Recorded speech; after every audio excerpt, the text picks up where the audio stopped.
Student welcome once again. आज के मेरे इस वीडियो का टॉपिक है development of sporangia in pteridophytes.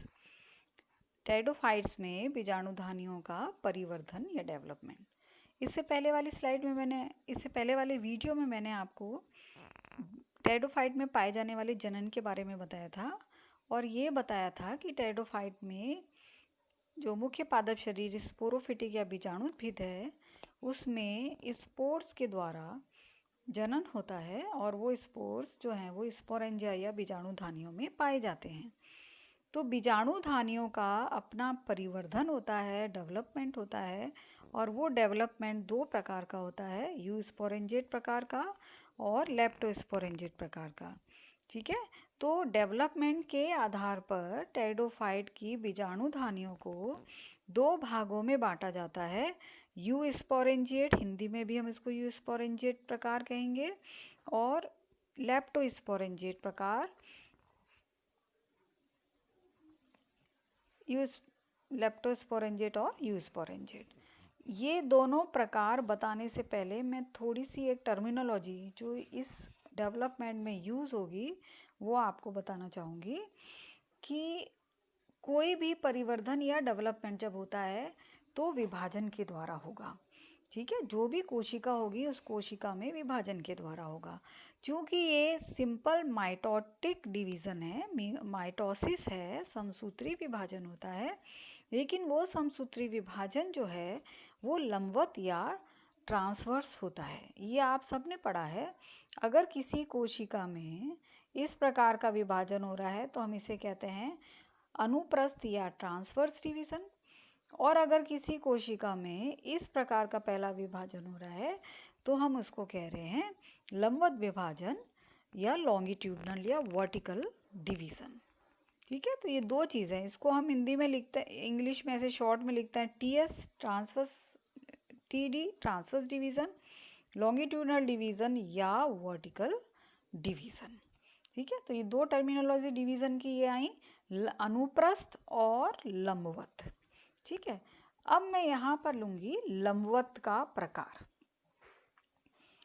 अगर लंबवत डिवीज़न हो रहा है तो वो दो प्रकार का होता है। एक को हम कहते हैं पेरिक्लाइनल,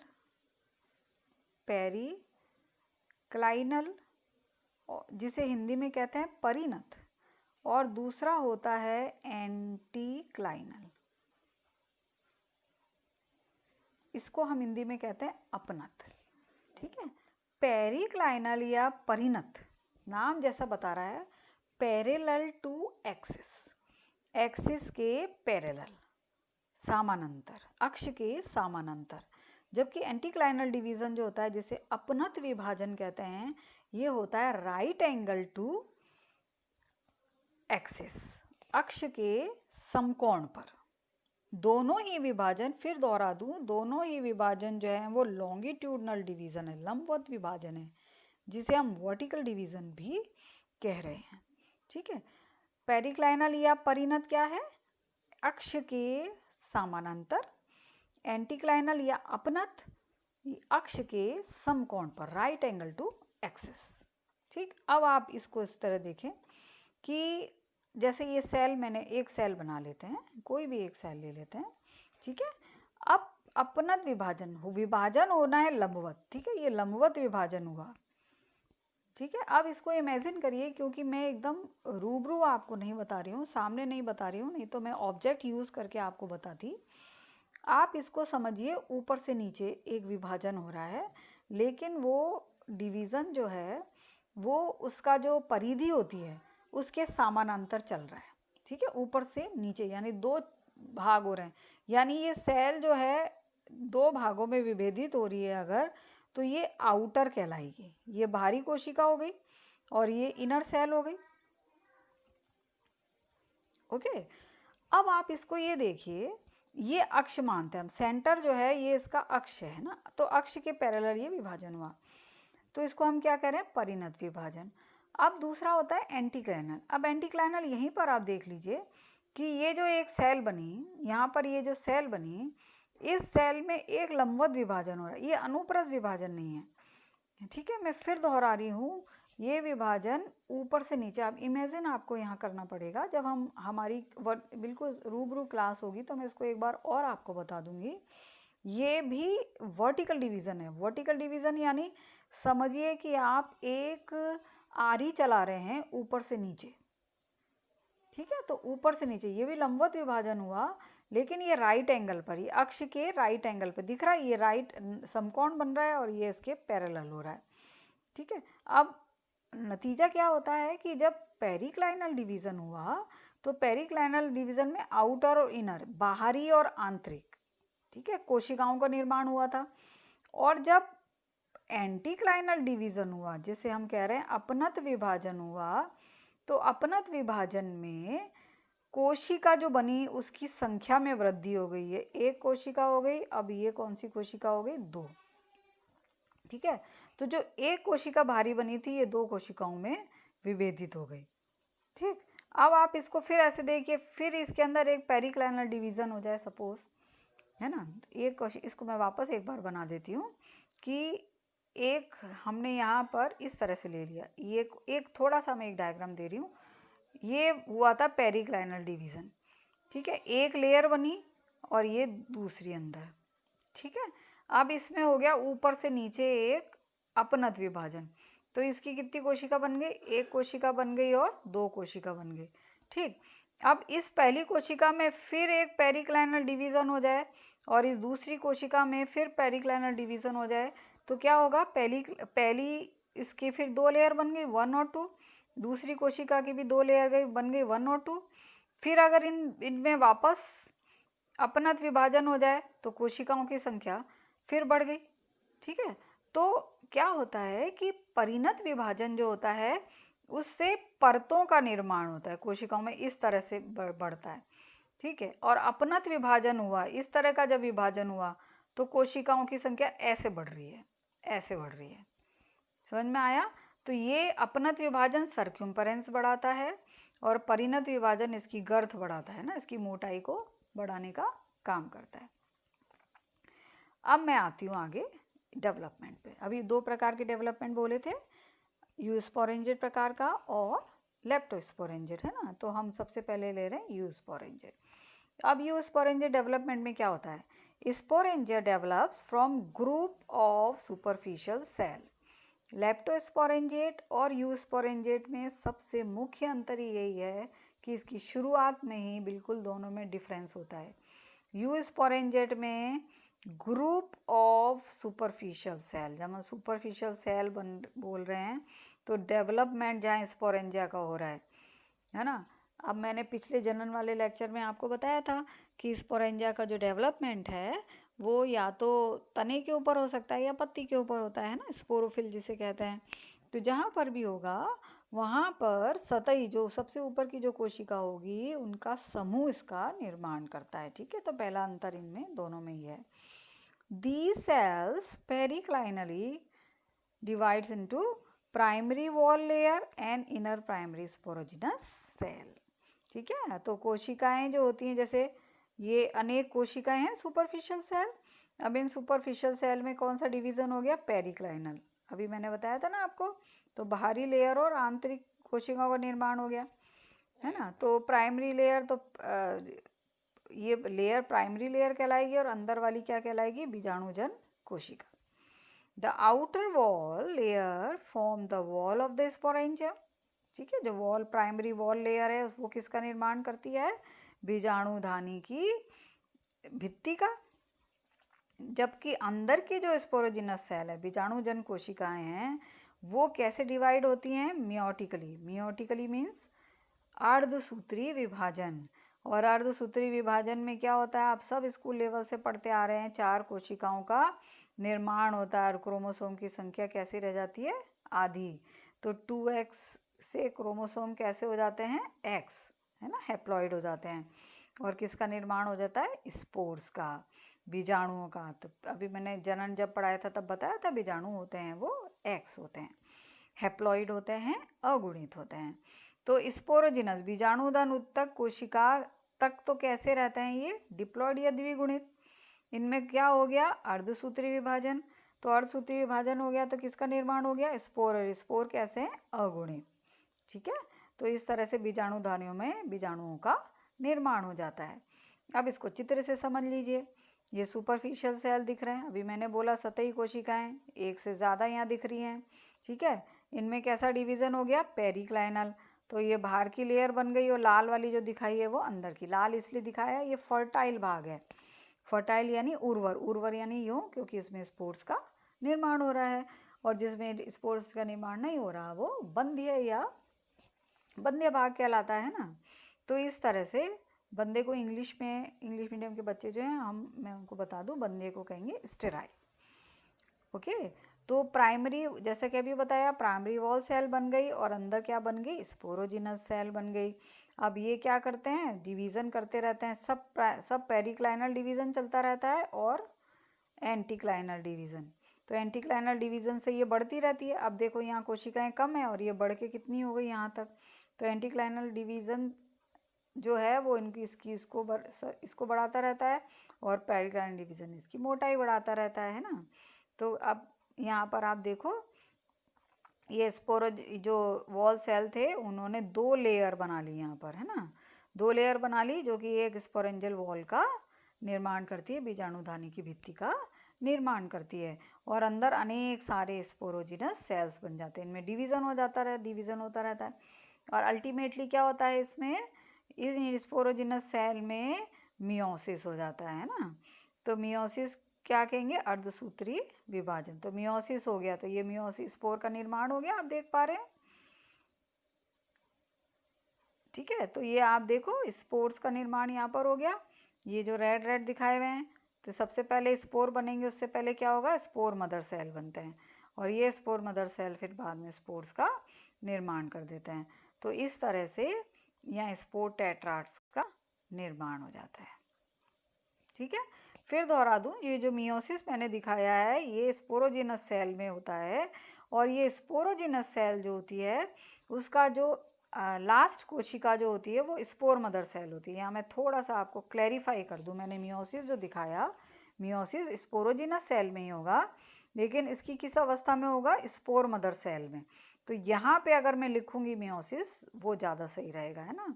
तो यहाँ पर मियोसिस होता है, अर्धसूत्री विभाजन होता है और एक्स हैप्लॉइड स्पोर का निर्माण होता है। तो स्पोरोजिनस सेल किस में कन्वर्ट हो रही है? Spore mother cell. और प्रत्येक स्पोर मदर सेल से, यानी एक स्पोर मदर सेल अर्धसूत्री विभाजन द्वारा 4 स्पोर्स का निर्माण करती है। ठीक है, तो अगर स्पोरोजिनस सेल जो हैं वो सपोज 10 हैं, ठीक है, तो कितने स्पोर मदर सेल का निर्माण हो गया? 10 स्पोर मदर सेल का निर्माण हुआ। और एक स्पोर मदर सेल 4 स्पोर बना रही है, तो इस तरह से 40 स्पोर्स यहाँ पर बन गए। 10 स्पोर मदर सेल से 40 स्पोर्स का निर्माण होता है। तो स्पोर्स जो होते हैं, स्पोर्स की जो संख्या होती है वो अलग अलग टेरिडोफाइट्स की स्पीशीज़ या जातियों में अलग अलग होती है। तो ये जो जो जेनरा हम पढ़ेंगे आगे, उसके बारे में उतनी संख्या के बारे में पढ़ेंगे। ठीक है, तो इस तरह से मैं जहाँ तक समझती हूँ आपको बिल्कुल क्लियर हो गया होगा। ये डेवलपमेंट बहुत इजी डेवलपमेंट है यूस्पोरेंजिएट प्रकार का। और ये इस प्रकार का डेवलपमेंट सिलाजिनेला में मिलता है, लाइकोपोडियम जो आपके कोर्स है उसमें मिलेगा, इक्विसिटम में मिलेगा। तो ये यूस्पोरेंजिएट प्रकार का डेवलपमेंट जो कि सुपरफिशियल सेल्स इनिशियल्स के ग्रुप से होता है, समूह से होता है। अब हम आते हैं लेप्टोस्पोरेंजिएट प्रकार पर। लेप्टोस्पोरेंजिएट प्रकार में क्या होता है? जैसे कि अभी अंतर आता है, सिंगल सुपरफिशियल सेल। सतही कोशिकाओं, एक सतही कोशिका से पूरी बीजाणुधानी का निर्माण होता है। तो सबसे पहले क्या होता है? ये जो इट डिवाइड्स, कौन divide? Superficial cell. It divides transversely, अनुप्रस्थ रूप से विभाजित होती है, to form an outer and inner cell. ठीक है, तो एक सेल है और वो ट्रांसवर्सली डिवाइड हो गई, तो एक बाहरी और एक आंतरिक कोशिका का निर्माण हो गया। While the inner cell forms the stalk, the entire sporangium develops from the outer cell. जो नीचे वाली सेल है, इनर सेल, इससे क्या बनता है? इसका व्रंत। इंग्लिश में हम कहते हैं स्टॉक, हिंदी में कहते हैं व्रंत। जबकि बाकी की पूरी स्पोरेंजिया में क्या था? स्पोरेंजियल वॉल थी, है ना, टैपेटम भी बनता है। तो वो स्पोरेंजियल वॉल और जो टैपेटम है और बीजाणु हैं, उन सब का निर्माण जो होता है वो ऊपरी कोशिका से होता है। ओके, तो आउटर सेल जो वही divides by 3 successive periclinal division and in this way a tetrahedral apical cell is formed. Okay, तो यहाँ पर ये वाली सेल, इसको बड़ा करके यहाँ पे दिखाऊं तो ये जो कोशिका है, ये कोशिका पेरिक्लाइनली डिवाइड करती है। ओके, अब आप पेरिक्लाइनली पैरेलल डिवीजन हुआ, ये एक कोशिका यहाँ बनी, ये दूसरी कोशिका बनी, और तीसरा डिवीजन इसके पीछे होगा जिसको हम शो नहीं कर सकते हैं। ठीक है, 3D नहीं है ये, तो हम इसको शो नहीं कर पाते हैं। तो ये एक टेट्राहेड्रल हो गया, 1 2 पीछे एक 3 और ये बन गई 4। तो इस तरह से 4 कोशिकाओं का निर्माण होता है। टेट्राहेड्रल एपिकल सेल, एक एपिकल सेल बनती है जो कि 4 कोशिकाओं से घिरी होती है। फिर हम जाते हैं आगे। अब ये क्या करती है apical cell? It divides by, apical cell है ना, divides by periclinal division to form the outer jacket cell, जो जैकेट सेल बनाती है, और इनर प्राइमरी स्पोरोजिनस सेल। अभी बने थे प्राइमरी स्पोरोजिनस सेल। यू स्पोरेंजियड में भी तो जैकेट का काम तो वही है, स्पोरेंजियल की वॉल बना लेना, उसकी भित्ति बना लेना, और इसका काम क्या होता है आगे चल के बीजाणुओं का निर्माण करना। तो jacket forms the single layered sporangial jacket, यानी इसका जो जैकेट लेयर है वो सिंगल एक लेयर का बीजाणुधानी की भित्ति बना लेते हैं, जबकि primary sporangial cell divides into tapetal initial and sporogenous cell. तो जो प्राइमरी स्पोरोजिनस सेल हैं वो किसमें डिवाइड हो जाते हैं? टैपेटल सेल। टैपेटल को इंग्लिश में, हिंदी में भी टैपेटम ही कहते हैं, टैपेटल इनिशियल, और वही बीजाणु जन उत्तक। ठीक है, तो बाद में बीजाणु जन उत्तक जो होते हैं वो किस में डिवाइड हो जाते हैं? वही जैसे पहले बताया था, मियोटिकली, अर्धसूत्री विभाजन होता है। क्या बनाते हैं? Haploid spore, while the tapetal initial form 2 layers of tapetum। tapetum का यहाँ पर निर्माण होता है, जबकि ये tapetum का निर्माण यूस्पोरेंजियड प्रकार में नहीं होता था। चित्र देखिए आप, सिंगल लेयर यहाँ देख पा रहे हो, एक सिंगल इनिशियल एक सेल है, एक सेल से इसका निर्माण होगा। अभी मैंने बताया ट्रांसवर्स डिवीज़न हुआ इस तरह, और ये आउटर सेल बन गई, और अंदर की तरफ जो सेल बनी वो इनर सेल हो गई। इनर सेल का क्या काम हुआ? स्टॉक का, व्रंत का निर्माण करना। ठीक है, और स्पोरेंजिया, जब हम यूस्पोरेंजिएट में देखे थे तो स्टॉक का निर्माण नहीं होता था। इसको वापस दिखा दूं आपको एक बार। यूस्पोरेंजिएट प्रकार का जो डेवलपमेंट था उसके चित्र में हम देखते हैं।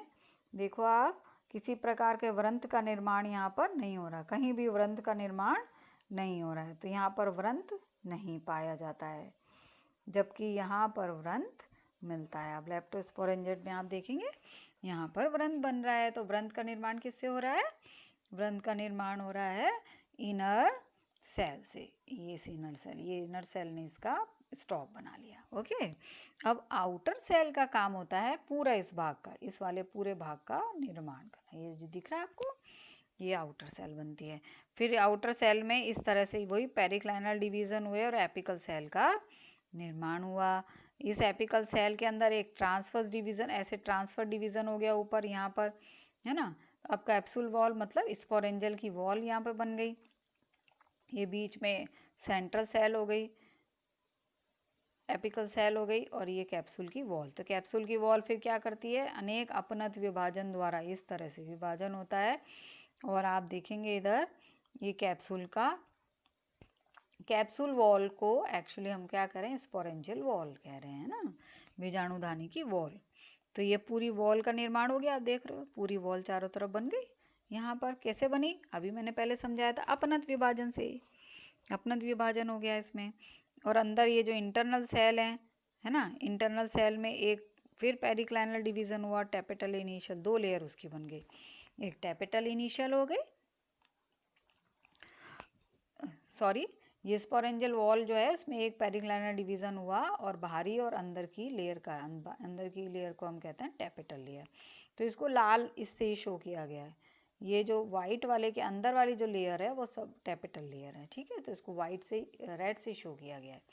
और अंदर कौन सी थी? वही बीजाणु जन उत्तक, बीजाणुधन ऊतक से स्पोर मदर सेल का निर्माण होता है और स्पोर मदर सेल जो होते हैं वो मियोसिस के द्वारा स्पोर्स का निर्माण कर लेते हैं। तो इस तरह से ये लेप्टोस्पोरेंजिएट प्रकार का डेवलपमेंट मिलता है।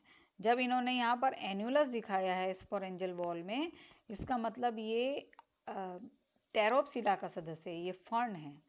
ठीक है, तो यहाँ पर इसका बहुत अच्छा एग्जाम्पल है एडिएंटम, आपके कोर्स में है ये एडिएंटम। एडिएंटम में एडिएंटम के लेप्टोस्पोरेंजियल डेवलपमेंट के बारे में बताया गया है, क्योंकि इसकी स्पोरेंजियल वॉल जो होती है उसमें एन्युलस पाए जाते हैं। ये जब मैं डिटेल आपको एडिएंटम पढ़ाऊंगी तब क्लियर करेंगे, अभी तो आपको बेसिक इसका डेवलपमेंट सीखना है। तो यूस्पोरेंजिएट और लेप्टोस्पोरेंजिएट जो होते हैं वो दोनों ही प्रकार की स्पोरेंजिया जो के बारे में अलग अलग भी पूछा जाता है छोटे क्वेश्चन में, है ना। यूस्पोरेंजिएट क्या है, लेप्टोस्पोरेंजिएट डेवलपमेंट क्या है, इनका कंपैरिजन भी पूछा जाता है। तो मैं आप सभी से कहूँगी कि अपनी कॉपी में इसका कंपैरिजन लिखें। चित्र आपके सामने है, डेवलपमेंट का पूरा टेक्स्ट आपके सामने है, तो आप अपनी जो नोटबुक है उस नोटबुक में इसके अंतर लिखिए। एक तरफ यूस्पोरेंजिएट लिख दीजिए, एक तरफ लेप्टोस्पोरेंजिएट लिख दीजिए, बीच में लाइन खींच दीजिए और अंतर लिखिए। जब क्लासरूम में आप आओगे तो आप मुझे बताइएगा, मैं भी देखूंगी कि आप कितना पढ़ रहे हो, कितना समझ पा रहे हो। ठीक है, अब हम छोटी छोटी टर्मिनोलॉजी करेंगे जो कि एक एक नंबर के क्वेश्चन के फॉर्म में पूछा जाता है। फर्स्ट इज एपोगेमी, हिंदी में उसको कहते हैं अपागमी। क्या है apogamy? The formation of a sporophyte, sporophyte जो कि डिप्लॉयड होता है, okay, directly from the vegetative cell of the gametophyte without the act of syngamy or gametic union is called apogamy। रिंकलर ने सबसे पहले 1908 में ये बताया था। ठीक, थोड़ा सा यहाँ बताऊँ आपको। स्पोरोफिटिक जनरेशन, स्पोरोफिटिक जनरेशन से स्पोर का निर्माण हो गया, है ना। स्पोर में स्पोर्स का फ्यूजन हुआ, फिर वापस गैमेटो स्पोर से गैमेटोफिटिक जनरेशन बनी, उसमें एंथ्रिडिया आर्किगोनिया का निर्माण हुआ, फर्टिलाइजेशन की क्रिया हुई और वापस 2x अवस्था आ जाती है। ठीक है, लेकिन एपोगेमी में क्या होता है? एपोगेमी में स्पोरोफाइट किससे बन रहा है? डायरेक्टली, सीधे तौर पर किसी प्रकार का गैमेटिक रीयूनियन नहीं हो रहा, यानी एग और स्पर्म का कोई यूनियन नहीं हो रहा, फर्टिलाइजेशन या सिनगेमी, सिनगेमी मतलब निषेचन होता है, तो किसी प्रकार की निषेचन की क्रिया नहीं हो रही है और स्पोरोफिटिक का निर्माण हो गया, यानी गैमेटोफाइट से स्पोरोफाइट बन गया, स्पोरोफाइट में जड़ तना पत्तियां बन गई, लेकिन किसी प्रकार की फर्टिलाइजेशन नहीं होता। ठीक है, तो ये टर्म जो है apogamy was first use by de Bary in 1875। ठीक है, इसके बारे में बताया कैसे कि गैमेटोफाइट से डायरेक्टली स्पोरोफाइट का निर्माण हो गया रिंकलर ने, लेकिन जो टर्म एपोगेमी है, अपागमी, वो किसने दिया? डी बेरी ने। ठीक है, it was first reported in Pteris cretica by Farlow. Okay, सबसे पहले इसको देखा किसने था? फार्लो ने 1874 में, और डेफिनेशन इन्होंने दे दी, वर्ड जो है वो बेरी ने बता दिया। तो ये अलग अलग डिस्कवरीज की हैं। इसके बाद apogamy has been described in many pteridophytes, फिर तो इसके बाद अनेक टाइडोफाइट्स में इसको डिस्क्राइब किया गया, यहाँ लिखा हुआ है सिलेजिनेला, मार्सिलिया, है ना। तो ये सब आप देख लीजिए। तो एपोगेमी एम्ब्रियो में डेवलप फ्रॉम वन और more cells of the gametophyte. ठीक है, तो एपोगेमी जो होती है, यानी स्पोरोफाइट जो बन रहा है, उसका जो एम्ब्रियो है वो एक या अधिक कोशिकाओं, गैमेटोफाइट की एक या अधिक कोशिकाओं से डेवलप हो सकता है। The sporophyte produce as a result of apogamy possesses the same number of chromosome as the gametophyte. Sporophyte में 2x होने चाहिए, लेकिन बिना फ्यूजन के बन रहा है। जड़ तना पत्ती ज़रूर उसमें दिख रही है, लेकिन वो जेनेटिकली कैसा है? x। वो गैमेटोफाइट जेनेटिकली, वो स्पोरोफाइट जेनेटिकली x है, क्योंकि किससे बन रहा है? स्पोरोफाइट से बन रहा है, अगुणित होता है। इसी तरह एक आप इसको चित्र के द्वारा देखिए, एपोगेमी हो रही है। एपोगेमी यानी ये ये थैलस है, ये थैलस है। ठीक है, ये थैलस दिख रहा है, और इस थैलस से स्पर्म, एग और ये जो बनता है, ऐसा कुछ नहीं हो रहा है। यहाँ पर सीधे अगर एपोगेमी हो जा रही है तो इसका सीधे यहाँ पर निर्माण होता है। ये प्रक्रिया नहीं होगी, ये वाली प्रक्रिया नहीं होगी, सीधे एपोगेमी से इसका निर्माण हो जाएगा। जब एपोगेमी से इसका निर्माण होगा तो ये कैसा होगा, जो गैमेटोफाइट, गैमेटोफाइट कैसा होता है एक्स, तो ये फिर कैसा बनेगा एक्स। ठीक है, अब दूसरी टर्मिनोलॉजी भी बता रही हूँ, यहाँ पे चित्र में आपको दिखा देती हूँ। एपोस्पोरी, एपोस्पोरी में क्या है, स्पोरोफाइट से गैमेटोफाइट का निर्माण होना, यानी जड़ तना पत्तियां दिख रही हैं और इस प्रकार का गैमेटोफाइट बन जाता है, थैलस की तरह का गैमेटोफाइट का निर्माण होता है, लेकिन उसकी गुणसूत्रों की संख्या कैसी होगी, एक्स, क्योंकि वो डायरेक्टली बन रहा है, किसी प्रकार का मियोसिस इसके अंदर नहीं हो रहा, हर्षुति विभाजन इसमें नहीं हो रहा। ठीक है, समझ में आया। तो एपोगेमी एंड एपोस्पोरी तो टर्म है। तो एपोस्पोरी को कहते हैं अपबीजाणुता। क्या अपबीजाणुता, the formation of gametophyte from a sporophyte cell, sporophytic cell without meiosis is called apospory. अभी बताया मैंने आपको, ये मियोसिस नहीं हो रहा, अभी बोला ना। यहाँ पे देखिए ये स्पोरोफाइट है। जनरली स्पोरोफाइट में क्या होता है कि स्पोर जब बनते हैं तो मियोसिस की क्रिया होती है, फिर एक्स अवस्था मिलकर गैमेटोफाइट का निर्माण करती है, लेकिन ये नहीं होगा। और एपोस्पोरी अगर हो जाएगी तो सीधे इसका इससे डेवलपमेंट हो जाएगा, तो ये भी फिर 2x होगा। तो ठीक है, it was first discovered by ड्यूरी in 1884 as a natural phenomenon in Anthurium felix femina variety clarissima. Since then उसके बाद it has been reported in many pteridophytes। सबसे पहले तो एथाइरियम में खोजा गया, लेकिन उसके बाद अनेक pteridophytes में इसको रिपोर्ट किया गया। और pteridophyte के नाम थे ट्राइकोमेनस, टेरिस है, एस्पेलिनियम है, ऑस्मुंडा है, टैक्टेरिया है, स्पीशीज हैं अलग अलग। ये आप एक दो एग्जाम्पल जरूर याद रखिएगा। फिर क्या होता है एपोस्पोरी में, ए फिलामेंटस और a heart shaped gametophyte may be form from one और more cells of any vegetative portion of a young और मैच्योर स्पोरोफाइट। यानी स्पोरोफाइट में क्या होता है, जड़ है, तना है और पत्ती है ना, यही है ना। तो किसी भी वेजिटेटिव पार्ट से या तने से, पत्ती से, जड़ से, किसी से भी एक या अधिक सेल से हार्ट शेप्ड गैमेटोफाइट का, इस तरह से गैमेटोफाइट का निर्माण हो जाता है। Due to apospory polyploidy is common in fern. Obviously polyploidy को हिंदी में कहते हैं बहुगुणिता, है ना। बहुगुणिता क्या होता है, 2x है, 2x से 4x, 6x, 8x, अगुणित, द्विगुणित, त्रिगुणित, चतुर्गुणित, इस तरह से बनते हैं। तो इस तरह से तो अब वो तो होना ही है, क्योंकि स्पोरोफाइट से बन रहा है। स्पोरोफाइट 2x है, 2x से गैमेटोफाइट का निर्माण हुआ क्या, 2x। और अगर आगे ये पूरी प्रोसेस सिंपल चलती रही, यहाँ पे समझाती हूँ आपको। 2x स्पोरोफाइट, गैमेटोफाइट भी कैसा बना उससे, 2x। गैमेटोफाइट को होना चाहिए था x, ठीक है। अब इस गैमेटोफाइट पर अगर एंथ्रीडिया और आर्किगोनिया का डेवलपमेंट होता है और उनका फिर निषेचन होता है, तो 2x मिलकर आगे किस प्रकार का स्पोरोफाइट बना लेंगे, 4x। तो ये क्या हो गया, बहुगुणिता, है ना।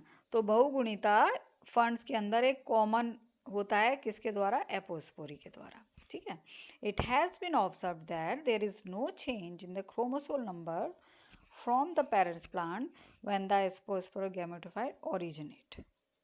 पर ये भी ऑब्जर्व किया गया है कि there is no change in the chromosome number, chromosome की संख्या में जो कि पेरेंट्स होते हैं उनसे कोई चेंज नहीं होता, जबकि एपोस्पोरस गैमेटोफाइट ओरिजिनल, जब एपोस्पोरस गैमेटोफाइट बनता है तो दोनों पॉलीप्लॉइडी भी होती है। और ये भी देखते हैं, ये भी देखा गया है कि चेंज नहीं होते हैं गुणसूत्र।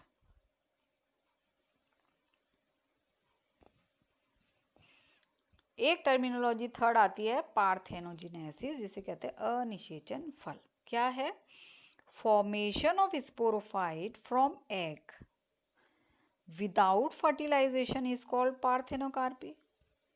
समझ में आया। एग के गुणसूत्र कैसे होते हैं, हैप्लॉइड, और इसका पुंमणुओं के साथ संलयन होता है, निषेचन होता है, तो 2x अवस्था आती है ना। तो यहाँ पर क्या हो रहा है कि x अवस्था जो है, एग की जो x अवस्था है उससे ही डायरेक्ट आगे स्पोरोफाइट का निर्माण हो रहा है। तो ये कैसा हो गया, x हो गया, है ना, अब हैप्लॉइड हो गया।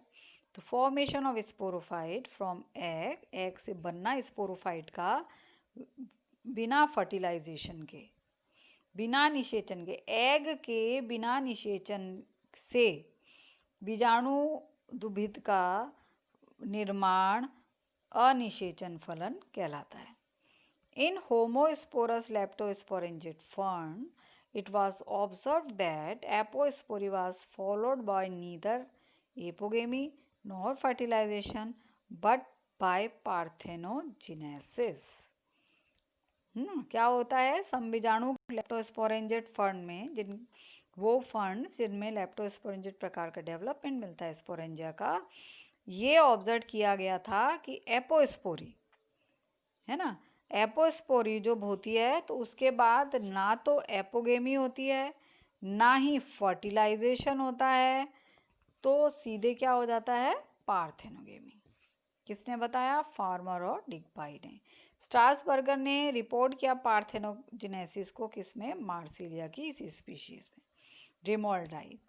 मार्सिलिया आपके कोर्स में जलीय टेरोफाइट है, आगे पढ़ाऊंगी मैं आपको, ठीक है। तो ये पूरा जो मैंने आज का वीडियो बनाया उसके अंदर जनन वाला जो भाग था टेरोफाइट का, वो चूँकि लंबा हो चुका था वीडियो, तो मैंने उसको थोड़ा कट करके जो इनका डेवलपमेंट है स्पोरेंजिया का, वो अलग से आपको पढ़ाया। और एक बहुत इम्पॉर्टेंट टॉपिक है, इसको अच्छे से पढ़िए आप, ठीक है। और कुछ टर्मिनोलॉजी बताई थी, क्या बताई, एपोगेमी, एपोस्पोरी एंड पार्थेनोजेनेसिस।